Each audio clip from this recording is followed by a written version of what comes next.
future, and its name is Marco.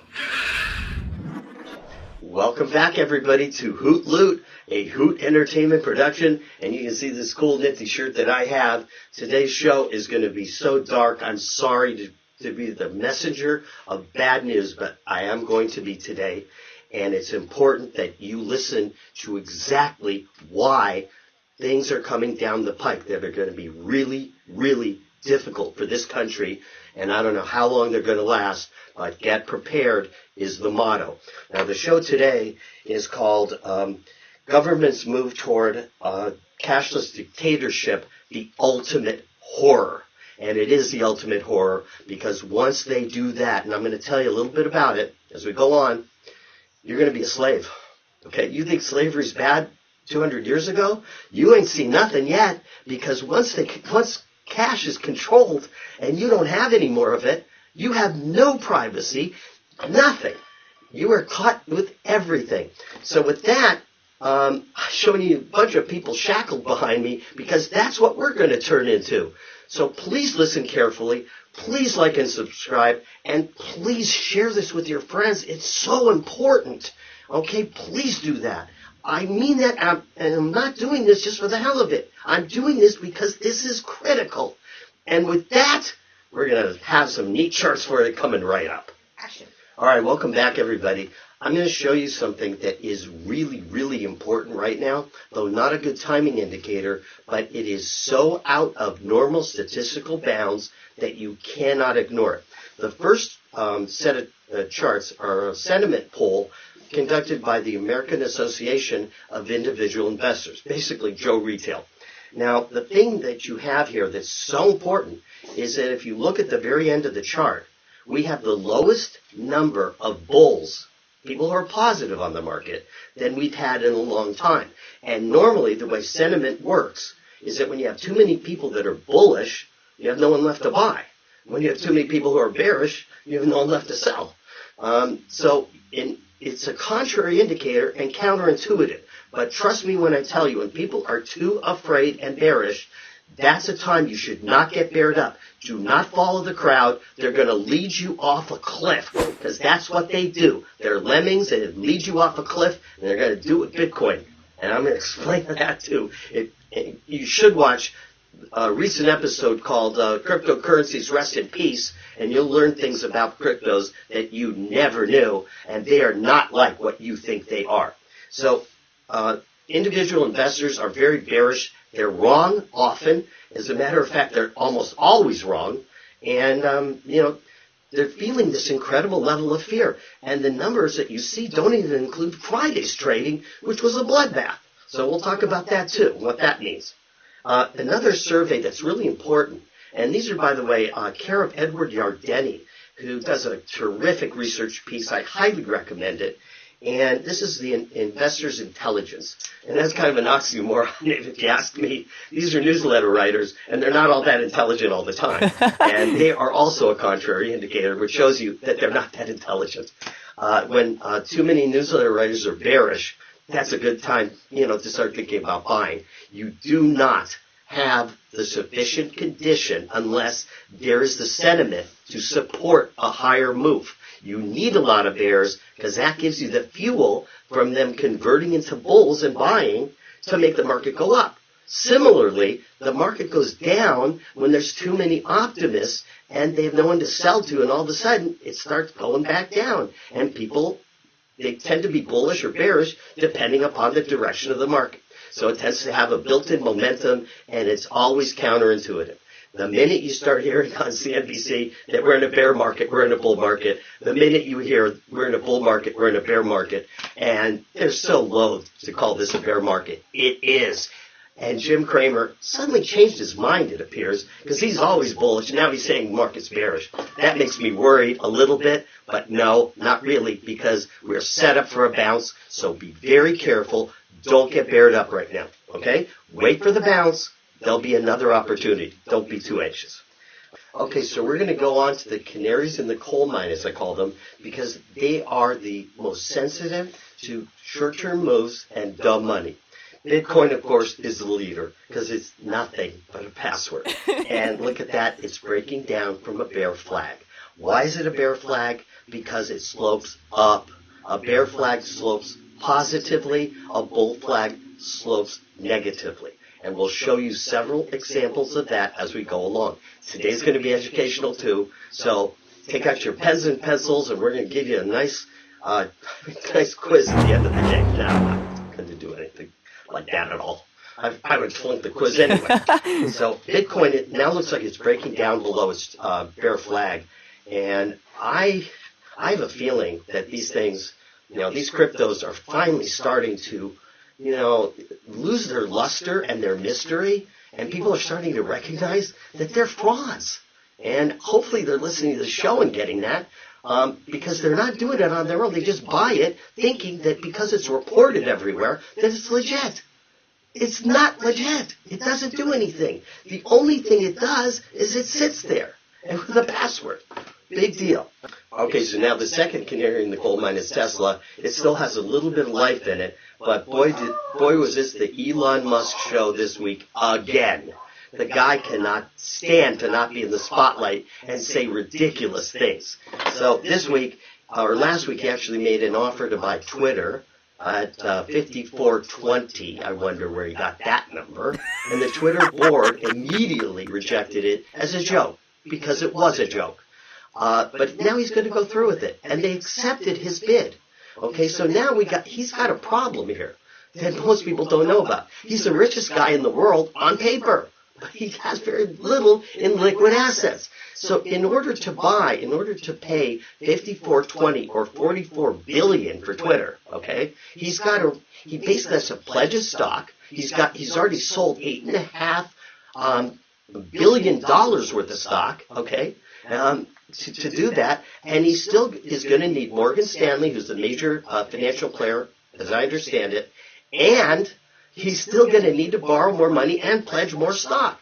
The man has everything pledged against everything else. He does not have a lot of cash. The reason I say that is a $250 billion worth man who is so full of himself and so proud of himself, he could go bankrupt. You know what happens when the system goes to liquid? Think 2008, 2009. Okay? That's what happens. And a lot of money can evaporate in a big hurry. He's margined to the hilt. And that's how you go broke, especially when you're overconfident like he is. Oh my God, I can take on the SEC. I'll just buy Twitter, so they can't sanction me anymore. Right, Elon. And the other thing that's kind of interesting is that, he's got so many lawsuits against him. People are talking about him believing in free speech. He couldn't be farther from free speech. This man does not allow criticism of employees that work for him. That's why he has such turnover, even of executives who would stand to get stock worth hundreds of millions, and they still leave because they can't stand him. And, he's not for freedom of speech. What he wants to use Twitter for, in my opinion, is he wants to block people who criticize him. And a lot of people do on Twitter. He doesn't like that. He doesn't like that at all. He wants everybody to think he's so good, he's so admirable and so smart. And the other thing I want to know is, how's he going to run Twitter and Tesla and SpaceX and the Boring Company and Starlink? Come on. There are enough hours in the day. And if you actually tell me, Elon, that you're running all 5 of those, in a day, you're lying. You either that or you need no sleep whatsoever at all. In which case you're an alien, and I want nothing to do with you. Unbelievable, though. Tesla just broke down on Friday when the market got shellacked, and I think part of it was there was a realization that he's going to have to sell a significant amount of stock to fund this thing. He's already sold $8.5 billion. I don't know if he's raised all the capital, but he also has to pay attention to Twitter. So he can't manage Tesla as well. That's why it fell over 100 points in a day. At first it went up. It was like great news. And also Twitter has gone down. There's opposition by the SEC against this merger, which is going to take at least 6 months to approve if it ever gets approved. The next area is called Arc Innovation. And it's run by a woman named Cathie Wood, who has gone from a celebrity hero to now not so much. Because everybody that has bought this, as you can see from the chart, has lost money. I mean, the stock even went down to $47, and you could have bought the thing as high as about $155. That's nothing to brag about. She's lost more in a year in an ETF than I think anyone else has. And not only that, she has about 6 of them, all starting with ARK. They're all different types of technology, and the graphs look just like this. All right, Goldman Sachs is the 4th canary in the coal mine. The reason I put it in there is because it is a major financial company, and financial companies look like crap. They're about to lead the market down. They already are leading it down, and you cannot have a healthy market without the financials being healthy. That's all there is to it. All right, so now let's go on to the indexes, and this is where the ding-ding part comes into play. I have so many things I want to ding-ding today. I'm just going to do this and just catch them all at once because everything looks like crap. There's only a couple graphs that don't look like crap, and they look like almost crap. Okay, that's how bad it is. So the Dow Jones Industrials are starting to make a low beneath a low, high beneath a high. That's a downtrend. It broke out of a ascending wedge, bad. And I also drew in an ascending wedge. They broke out of an ascending flag, actually. I drew in an ascending wedge to show you that leads to a breakdown. Okay? That's why I put it in there. Not because it's relevant today. It's to show you that in the past, it does improve your odds. You know, you never have 100%. But with this, you have something greater than 50. All right, so let's go on to the NASDAQ 100. That was the first place I dinged on January 7th, and I'm never going to stop patting myself on the back for that. Sorry, but you're going to have to hear about it all the time. In any event, the NASDAQ 100 has gone down 20% or more. What do we call that? A bear market. Jim Cramer, this is a bear market. All those great tech stocks that you love so much, they're all going down. It's down 20%. That's a bear market by definition, at least they call it that. And look how fast it's going down. It made a new low. This thing is in a hurry to go somewhere, and it ain't up, I can tell you that. This is a 5-year chart, and I put this in for a reason, okay? If you take the rule of thumb of the top of a rounded top dome to the horizontal line, okay, that number is about 3,500, okay? If you take 3,500 more lower from the horizontal line, you end up at something like 9,500. That's where you're going on your first target, thereabouts. And that's going to make a huge loss. If you're in options or you're leveraged, goodbye. You know, you're going back to McDonald's to get a job. All right, so I talked about the NASDAQ and how badly it's done. This is a chart, this is a graph of the NASDAQ over 20 years monthly returns. The last month in April was the 4th worst return of the NASDAQ, and that's significant. This thing it's in a hurry, and it's in a hurry to go down, so be careful about this thing. If you're still exposed in this, I would highly recommend that you take a real good look at that exposure. All right, now we're going on to the S&P 500 Large Cap Index. It looks a lot like the NASDAQ does. It's in a rounded top. It looks like it's just about to break down. And you pretty much have all the indexes together. All of them are in alignment. They all look terrible. And I'm sorry to have to say that, but they look really bad. They look like me when I get up in the morning. Let me tell you that right now. I look like crap. And one thing I don't like is a FaceTime call when I'm just getting up. Oh, God. Anyway, the NASDAQ small caps are, they're not even really small caps. They're like billion-dollar companies. Small caps used to be 20 million. Now they're a billion to be a small cap. That's not a small cap in my opinion. Or at least I'd love to be a small cap if it was worth $1 billion. It also has made us 2 bear flags. One a major one and a smaller one within the major one. It's breaking down. It is breaking down. That means most of the companies in this particular index are breaking down. And that's not a good sign. Finally, the transportation index is really important to the economy. It's in a head and shoulders. It made a little bit of a bounce this week, but I still do expect that it will break that neckline, that horizontal line, and it's got a pretty long ways to go down.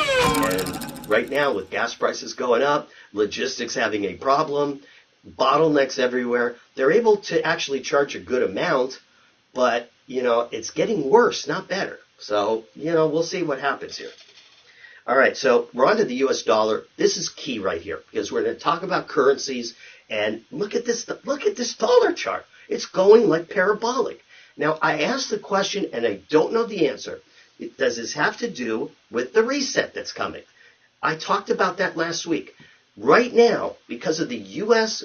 budget deficit, the inability to pay it, there has to be some change in money and how it works. They can't even cancel the debt, the national debt, because it only yields 1.3%. So they're going to cancel like nothing. And they can't do it anyway because Social Security owns most of it. So it's going to be, the taxpayers are going to eat it, I guarantee it, and it's going to be spun in such a way that is for our own good. It always is, but it never really is. All right. The U.S. dollar, this is a longer-term chart, and if it breaks out from that flag, this is going crazy. Now, I am still not sure. I'm going to do more research on why this is going on. One of the reasons that could be the reason is that our interest rates are higher. Whoopee, 2.9% versus them at like 0.5. Okay, well, that's better than getting 0.5, but they're also getting something else, and I'm not sure how this factors in. As the dollar rallies, they're making a capital gain in addition to the interest rate. So the yield, if the dollar's going up, is more like 10%. It's called purchasing power parity. And in other words, you should be able to buy the same things in the same places for the same amount of money. And that's how a dollar can go up when its purchasing power parity increases or there's demand for it because of trade or demand for investments or whatever. The dollar used to be 85% of reserve currencies, 85%. That happened with the petrodollar when the Saudis agreed to let everybody buy oil in dollars. I can't believe we pulled that one off. That was Richard Nixon for it. It was called Bretton Woods. And, the dollar has been just having it be the reserve currency gives it extra buoyancy and makes us wealthier. We're losing that now. Okay, we're losing that from inflation, a lot of other things. It's now down to 59%, and that's because the Chinese want to be paid in yuan, the Russians want to be paid in rubles, and all of a sudden you have all these other ways to pay other than the dollar.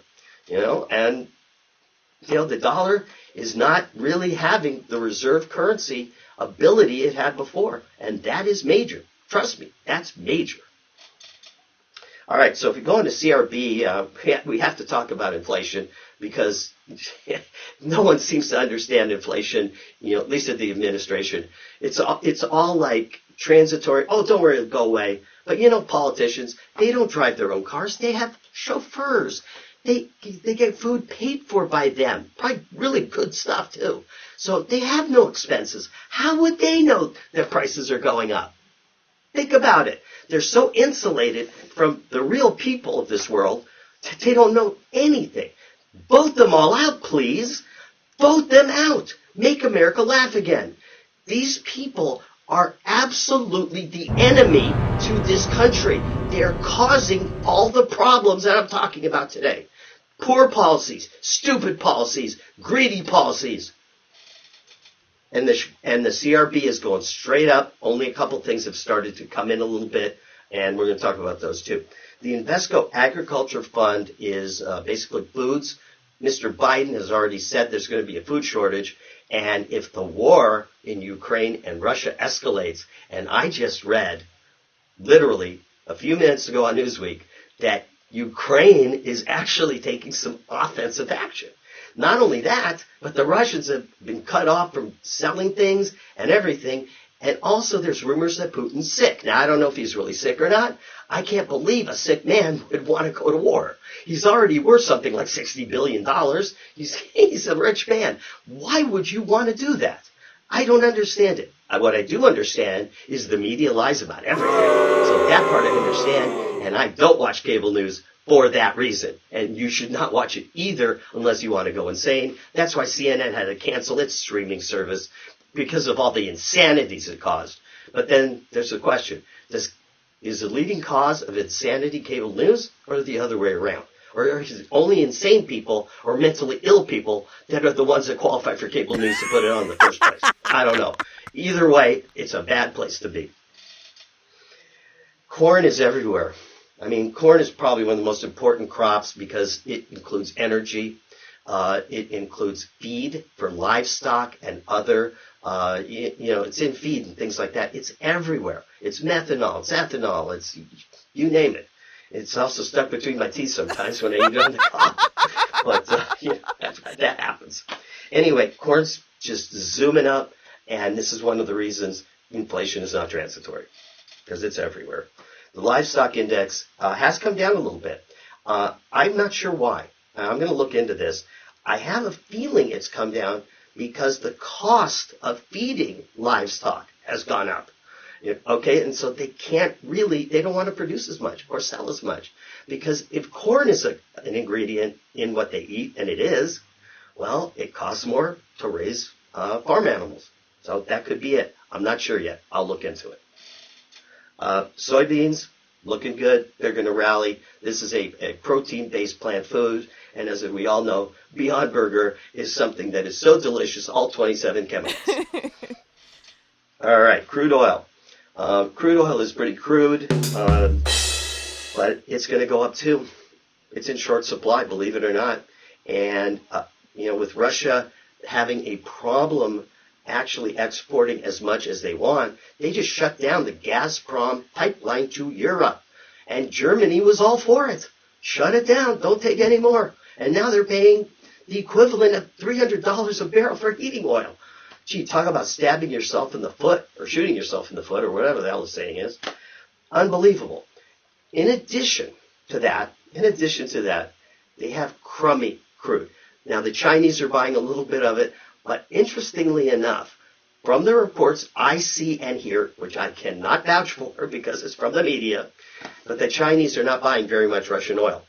They're kind of hedging their bets right now because they've seen how badly Russia has done in the Ukraine war. Ukraine is talking like they want to invade Russia and take it over, which is ridiculous. I'm Ukrainian. I'd never go to Russia to take it over. I'd have a bottle of vodka instead and laugh about it. But crude oil is going up. The Saudis, they can't produce any more. All of OPEC is at capacity pretty much.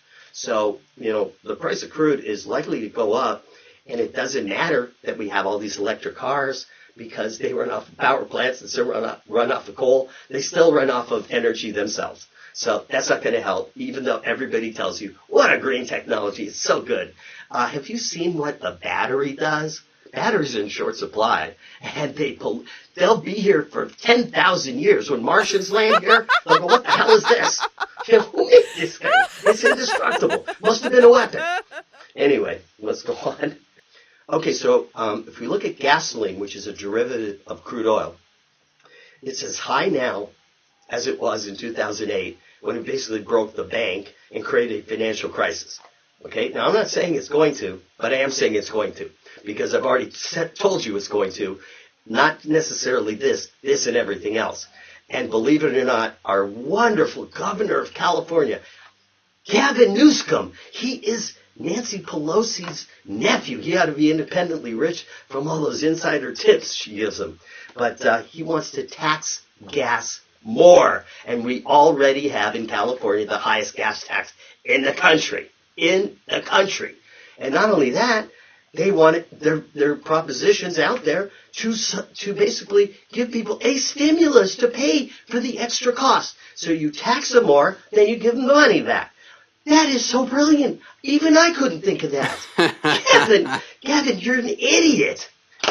I'm sorry I said that. You're probably just half an idiot. Anyway, natural gas too, still pretty cheap. And the interesting thing about natural gas is that it's really expensive in Europe right now. They are going to freeze their heinies off, that's all I can tell you, because they've cut off the major pipeline which delivers gas to all of Europe. And natural gas here is still pretty cheap, relatively speaking. And the interesting thing is the refineries are starting to make less gasoline and more diesel fuel now. Now, let me explain why that's important. Summer's driving season. It's not heating oil season. but they're short on heating oil. So they have to cut the gas price or cut the amount of gas produced and make heating oil instead. And that's how bad it is, because that's not a good economic decision in normal times. Base metals, look at that. They've broken down. I showed you last week how copper's gotten killed, aluminum's gotten killed. This says recession as loudly as anything I can think of. It says, recession! That loud. I didn't mean that loud, but anyway. Freeport Copper is probably one of the most important companies in making base metals. And look at the absolute shellacking it took. It dropped like 25% in a week, and it's still going down. It's in a bear flag. I don't know where this thing's going to end up. But if we're not using copper, they call it Dr. Copper for a reason. I think the reason has to do something with, I think copper passed some kind of exam. But anyway, it's a very good predictor of the economy. And look at that. That says really bad things. And I told you, today was not going to be a message you wanted to hear. Silver has had a bad week too. And I will tell you, I will be the first to say that I've been bullish on this. I thought this was ready to take off, but we have an illiquidity problem. And when we have a problem with illiquidity, the Fed is starting to tighten. Tighten for the Fed, that is. Jay Powell talked about a 75 basis point increase at the next meeting. And that's when the market just freaked. Now, silver is going down probably because it hasn't gone down that much and people need to meet margin calls. You sell the stuff you can sell and not the stuff you can't get rid of. So, unfortunately, things like silver and gold, which are very liquid, get sold during these downdrafts, but not that much. See, you notice it's not gotten hit that much. It's still above support, and that's a good thing. It's just scary. This is gold for 5 years. It still looks good. It got hammered the other day, too. But, again, it's easy to sell to meet a margin call if you have companies involved in gold. And I know margin levels are very, very high because people are so overconfident. They know everything's going to go up. Playing the market is easy. It's so easy. Everybody makes money. Everybody. My aunt makes money. My uncle makes money. My friends make money. When I show you some of these graphs, they don't even know what the graphs look like. They're so stupid. I mean, the scamming is just unreal. Anyway, gold's still looking good, but if it goes down much more, I would get out. And same with silver. Silver is range bound. You definitely don't want to hang on to something once it breaks out of that range. Right now, I'm very iffy on this. And I said last week, 180 on GLD, we broke it, and, I had to stop out. And that's just simple as that. I don't want to. There'll be another time to get in, but you don't want to ride the big wave down, because that will kill you for life. Yamana gold! Yamana! It didn't do too bad. I mean, considering what a shellacking we took, it went down not that much. So I still like it. And there will be a time to buy this thing again. Same with Eldorado. Eldorado got kind of hammered a little bit too. Still a great company. It hasn't broken support yet. And I think it's still more likely to go up than down. And this might be a great buying opportunity. I don't know. I'm not ready to say that yet because of the fact that this week was a total surprise. In a lot of ways. Not in some ways, but in a lot of ways. Wheaton Precious Metals, also another company that has held up pretty well, considering it's still above its trend line, and it's another company that might make a good buying opportunity on a dip. All right, 2-year Treasury yields. Now we're going to start talking turkey here. 2-year Treasury yields. Now, they are now at about 2.8% or so. Our average yield on our national debt is 1.3%. And it's mostly very short term. It's like 2 years and under. So when we refinance that debt, we get twice the interest expense. And if it just stops here, okay, just here, stops here, it doesn't go up anymore, we will have interest expense of $800 billion a year. That's more than the military. Almost as much as Social Security and Medicare. Not quite, but almost as much. And not only that, we're going to add to the budget deficit, which is already out of control. And the sad thing is, even if we renounced all debt, we still would have a $2 trillion budget deficit and run into the exact same problem all over again. That's professional politicians for you. You gotta love them. If you didn't love them, you gotta hate them. I hate them. I choose to hate them. I want them out. Vote them out. Vote them out. Vote them out. They're not doing you any favors at all, and there are plenty of qualified people who do not desire to be in power, and basically set rules for themselves that only apply to them, and we have to live with different rules because they're royalty, and even though we elected them, they somehow think they own us. 5-year also, just screaming. I mean, this is probably the highest yielding of the Treasury curve. It's approaching 3%. You know, in the 70s, mortgage rates were in the 10s. Okay, we could see that again. All right, the 10-year Treasury also broke out, and everything is about at 3%. It's a flat yield curve. That's not really good. It's not stimulative to the economy. And as a matter of fact, it's sort of inverting. It did invert. It's inverting more. And that means that the long end, 30 years, yield less than the short end, like 3 months. So the Fed decides 3 months, and if they go above the 30-year, then what we have is an inverted curve and a recession following that. They're going to have to trigger a recession because inflation will not go away by itself. I guarantee you, it just won't go away. All right, 30-year Treasuries also broke out, but not as much because the yield curve is flattening. Okay. Robinhood markets. Now, I said I would talk only a little about cryptos today, and I want to show you this. Down 90%. Robinhood markets has robbed the initial investors of 90% of their money. That's something to really brag about. Oh, God, is that ever. I'd like to take an arrow and shoot the guy right in the butt with it.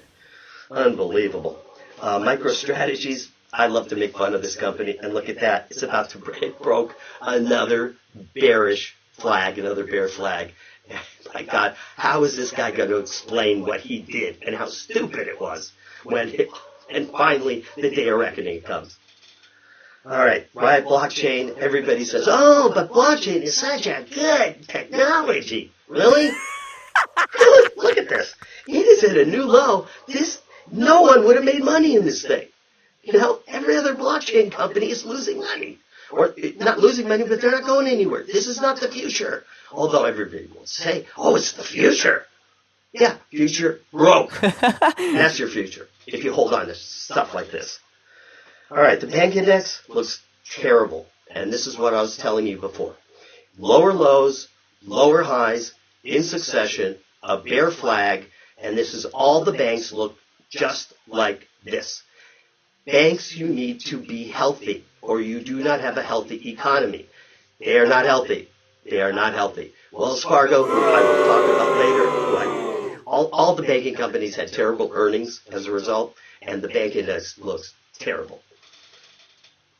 Now, Berkshire Hathaway, on the other hand, it broke down, but, Warren Buffett has done a great job, and it's still hanging in there really well. So it's gone down a little bit. This week he's having his annual meeting, and people flock to Omaha just to hear him. I mean, literally, he fills an auditorium in Omaha, of all places, and people, they basically grasp on every word. J.P. Morgan, there you go, biggest bank, and it looks just like every other bank. Lower lows, lower highs, and this thing can go way the hell down. I put a target of 120 based on, sort of that rule of thumb I've talked about a few times, that, the top of the dome to the horizontal line is equivalent to the subsequent drop. And look at that. It just about made it. It's a rule of thumb, so you can't be exact about it, but it was pretty accurate here. MasterCard is, important because it affects retail sales, or it is an indicator of retail sales. They're still relatively strong. Why? Because people are getting so much money and have nothing to do with it. And so retail continues to be strong.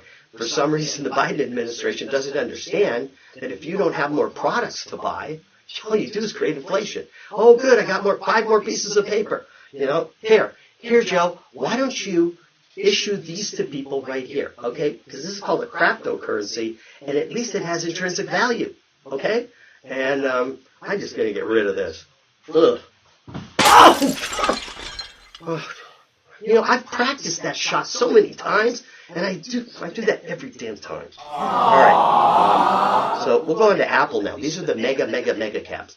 Apple is the only chart that looks halfway decent that I can see. And it looks only that way on a 5-year basis. On a 1-year basis, it looks like it's already broken down. It had bad earnings last week, and I told you last week was going to be huge because of the earnings. It had bad earnings.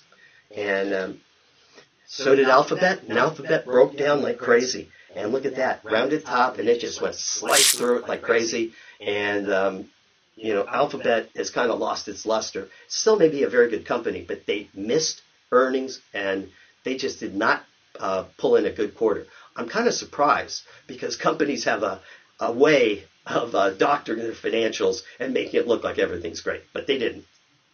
Bully to them.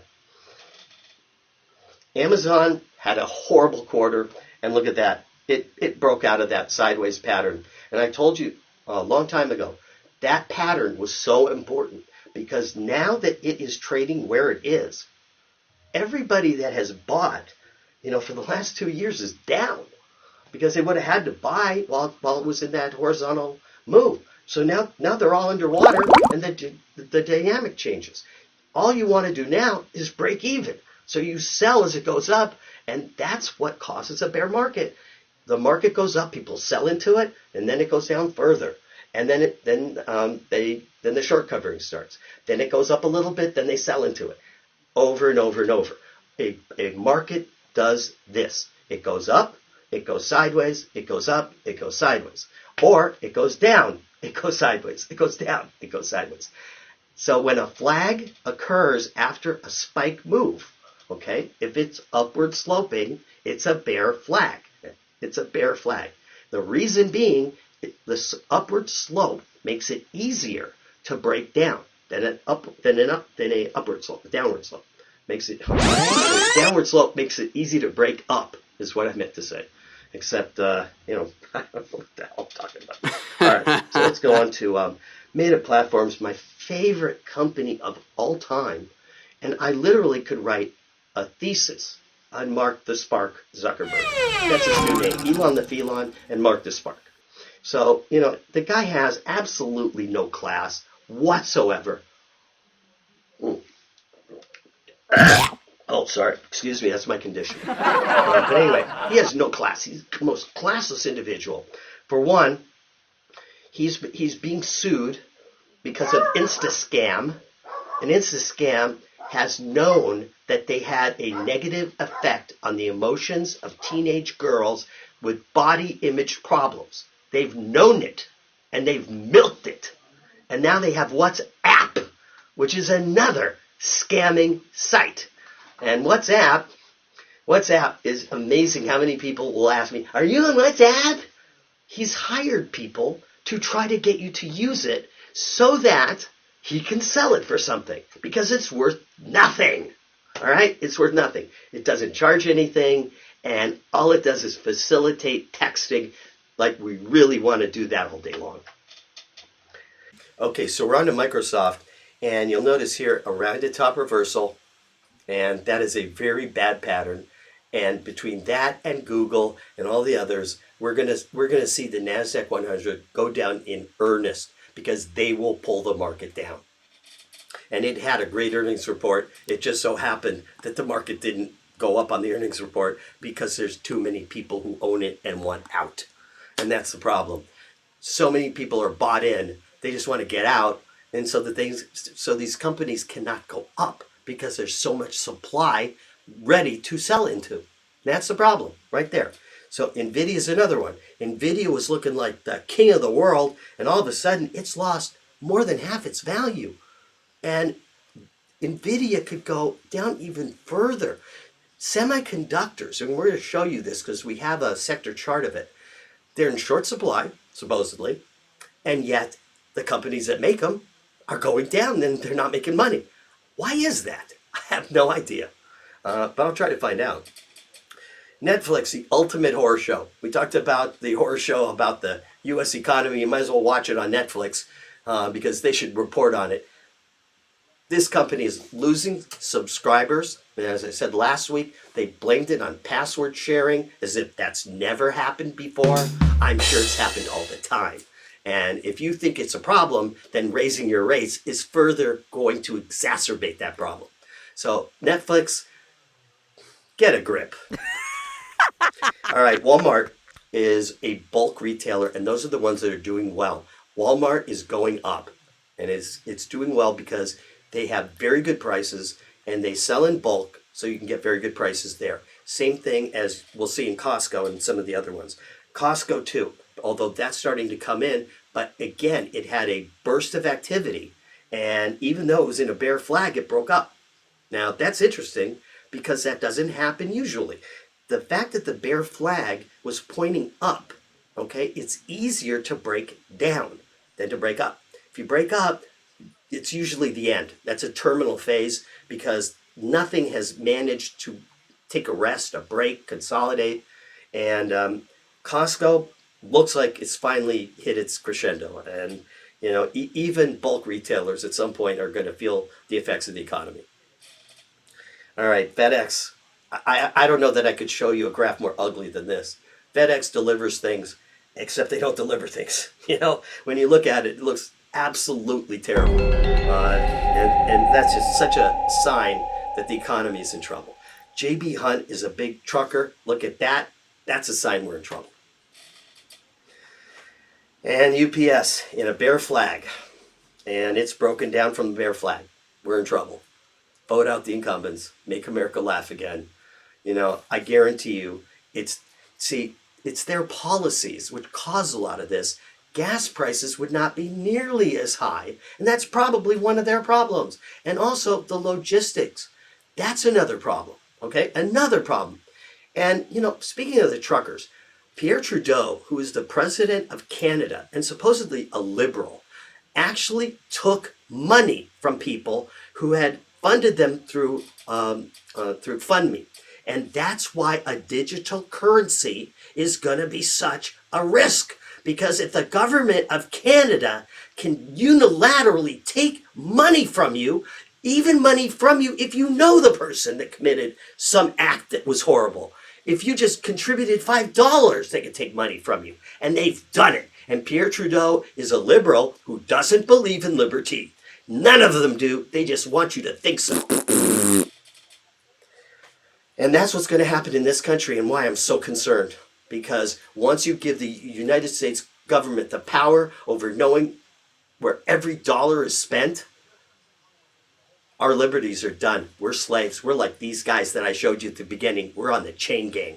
And Ford Motor, here's a case where the hype, again, it was so hyped that it, electricity prices have gone up. What do you expect? You know, all the power plants basically are running at capacity. Coal is running out, you know, and so we're going to end up having no net gain in greenness, okay? And the price won't even go up. You know, the price won't even go down because electricity prices will go up to meet gasoline prices. That's how a market works unless professional politicians interfere with it, which I'm pretty sure they will. And now we have Disney. Disney again. A Dow stock, everybody loves it, all happy, but the problem is they got themselves into streaming, which was so cool! No, it wasn't. You're now below where you were when you announced that you were going into streaming. I meant screaming, not streaming. And look at that, it's just tanky. And that's it, that's our last graph of the day. And, you know, I really want to thank you for tuning in. The situation right now, there are several countries that are going digital currency, okay? China's one of them. The U.S. is one of them. Nigeria is one of them. And that's why I'm guessing they want gift cards all the time. You know, it's funny when the Nigerian scammer tries to get me to send them money, and they all do. You know, they always want gift cards now because gift cards are not like cash, and they have cash traced. And so, you know, that's the thing. And I'll tell you this. If we do go to a cashless society, the only reason it could pass is because people think of it as Bitcoin. and they think Bitcoin is legit. And therefore, they don't know the difference between a digital dollar controlled by the central government and Bitcoin, which is basically a fraud. Okay?